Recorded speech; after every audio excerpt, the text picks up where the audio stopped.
ले ये जरा सी रोटी खा ले। नहीं माँ, मैं नहीं खा सकती, लेट हो रहा है। अरे बस एक रोटी खा लेना। रहने दो ना माँ, आपकी रोटी के चक्कर में अगर मेरी बस छूट गई ना तो बॉस मुझे कच्चा चबा जाएंगे। अच्छा बाबा ठीक है, ये ले, ये रोल बना दिया है मैंने, इसे तो हाथ में पकड़ सकती है ना। हाँ जल्दी लाओ, मैं जा रही हूँ, बाय माँ। ये कहानी है रोमिता की, जो अपने माँ बाप की इकलौती संतान थी। उसकी माँ नम्रता और पिता नरेश ने उसकी पढ़ाई लिखाई में कोई कसर नहीं छोड़ी थी और रोमिता कॉलेज टॉप करने के बाद अब एक आईटी कंपनी में जॉब कर रही थी। फिर उसी शाम, माँ आप पापा की बीवी हो, मेरी नहीं। रोज ऐसे बैठकर मेरा इंतजार क्यों करती हो आप? सो जाया करो ना टाइम से। जब तू माँ बनेगी ना तब तुझे मालूम चलेगा कि अपने बच्चे को देखे बिना माँ की आंखें नहीं लगती। अच्छा पर पहले मेरी शादी तो करवाओ या ऐसे ही माँ बन जाओ, बताओ। रुक बदमाश कहीं की, अभी बताती हूँ तुझे। रोमिता हंसते हुए अपने कमरे की तरफ जाने लगी। तभी उसके पापा सामने पड़ गए और फिर, अरे अरे क्या हो रहा है भाई?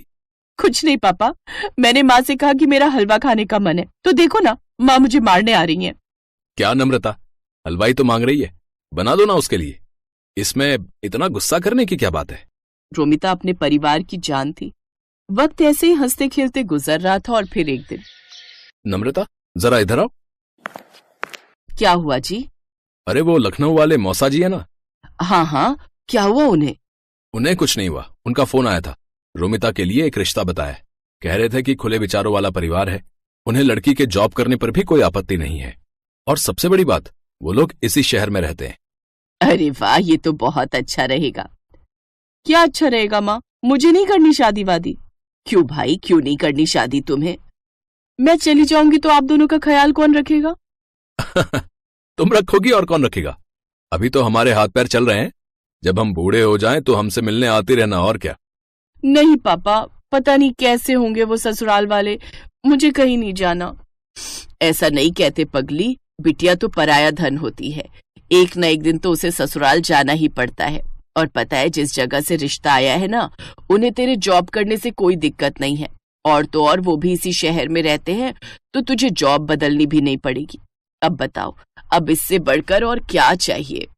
रोमिता भी यही चाहती थी कि शादी के बाद भी वो जॉब करती रहे, तो काफी मान मनव्वल के बाद उसने इस रिश्ते के लिए हाँ कर दी। और कुछ दिन बाद रोमिता शादी करके रंजीत के घर आ गई। रंजीत एक फैक्ट्री में मैनेजर था। घर में उसके माँ पिता और एक बहन थी जिसकी शादी अभी नहीं हुई थी। और फिर, बहुत किस्मत वाली हो तुम जो तुम्हें हमारे जैसा परिवार मिला। अरे मेरे रंजीत के लिए तो लड़कियों की लाइन लगी हुई थी। अब वैसे ये बताओ, तुम कहाँ जॉब करती हो? मतलब कि तुम्हारा ऑफिस कितना दूर है यहाँ से? मम्मी मैं नेस्टेक कंपनी में सॉफ्टवेयर इंजीनियर हूँ, मेरा ऑफिस यहाँ से ज्यादा दूर नहीं है। अच्छा अच्छा, मेरा रंजीत तो हर महीने 30,000 रुपए कमाता है। वैसे तुम्हारी तनख्वाह कितनी है?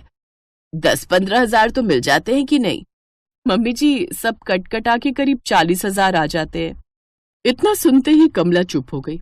रोमिता के जवाब ने उसका घमंड तोड़ दिया था। वो आगे कुछ न कह सकी और वहां से चली गई। लेकिन रोमिता को इस बात का एहसास नहीं हुआ कि जाने अनजाने में ही सही, पर उसने अपनी सास की ढंग से बेइज्जती कर दी थी। फिर अगले दिन रोमिता सुबह जल्दी उठी और अपना टिफिन पैक करने लगी। ठीक उसी वक्त कमला वहां आई और बोली, अरे बहू, इतनी सुबह तैयार होकर कहाँ जा रही हो? मम्मी जी शादी के लिए बस कल तक की लीव मिली थी मुझे, तो आज से मुझे ऑफिस जाना होगा। अच्छा, और लौटोगी कब तक? शाम को 6-7 बजे तक। ये कहकर रोमिता वहां से निकल गई।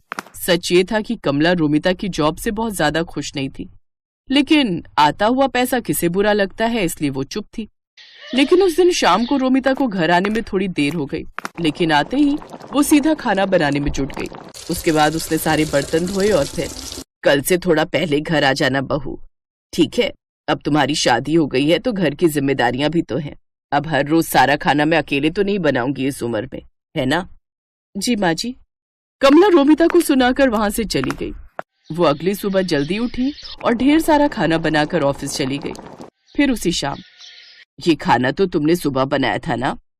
हाँ मम्मी जी, क्यों पसंद नहीं आया क्या आपको? नहीं नहीं ठीक है। उस दिन तो कमला ने रोमिता से कुछ नहीं कहा, लेकिन कमला को ये बात हजम नहीं हो रही थी कि रोमिता क्यों इतनी आसानी से सब मैनेज कर ले रही है।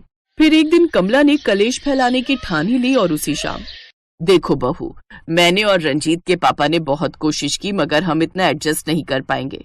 इन्हें गरम खाना खाने की आदत है, समझी? तो कल से शाम का खाना शाम को ही बनाना, समझी?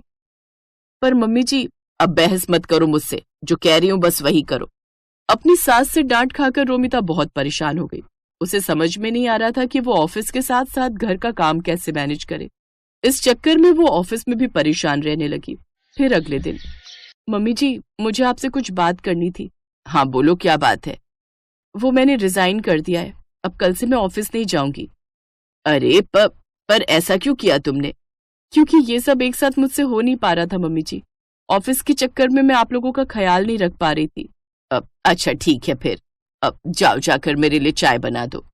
अजीब बात यह थी कि जो कमला हमेशा यही चाहती थी कि रोमिता जॉब छोड़ दे, अब वो उसके जॉब छोड़ने पर भी परेशान थी। लेकिन उसने अपनी परेशानी रोमिता के सामने जाहिर नहीं की। उधर अब रोमिता जल्दी जल्दी काम निपटाकर अच्छे से आराम करती। उसे एक ब्रेक चाहिए था जो अब उसे मिल गया था। पर दूसरी तरफ रोमिता के जॉब छोड़ देने से घर का बजट हिल गया था। रंजीत ने रोमिता की सैलरी के दम पर 2-3 लोन भी ले रखे थे, जिनकी सारी किश्तें अब उसे ही चुकानी पड़ रही थी। सिर्फ एक ही महीने में हालत इतनी खराब हो गई कि लोन चुकाने के लिए रिश्तेदारों से कर्ज लेना पड़ गया। और फिर एक शाम पूरे परिवार के सामने कमला ने अपने दिल पर पत्थर रखकर कहा, वो रोमिता, मुझे बुरा लग रहा है कि तुमने नौकरी छोड़ दी। कोई बात नहीं मम्मी जी। नहीं नहीं, अब देखो ना, तुमने इतनी पढ़ाई की, इतने साल काम करके तजुर्बा कमाया, और अब तुम घर बैठी हो, और तुम्हें भी तो अपने ऑफिस की याद आती होगी ना। अब तुम एक काम करो, तुम फिर से नई नौकरी ढूंढो अपने लिए, या फिर अगर पुराने ऑफिस में ही बात बन जाए तो देख लो। ठीक है माँ जी, पर वो खाने का थोड़ा देखना पड़ेगा, मुझसे सारा काम तो नहीं हो पाएगा। अरे नहीं नहीं, मैंने सब सोच लिया है। तुम सुबह सब्जी बना जाना, बाकी मैं दोपहर और शाम को रोटियां बना दिया करूंगी, और जब तुम ऑफिस से लौटोगी तो चाय भी बना दूंगी। ठीक है? ठीक है माँ जी, जैसा आप कहें। अगले दिन सुबह सुबह रोमिता अपने मायके पहुंच गई और सीधा जाकर अपनी माँ के गले लग गई। और फिर, क्यों?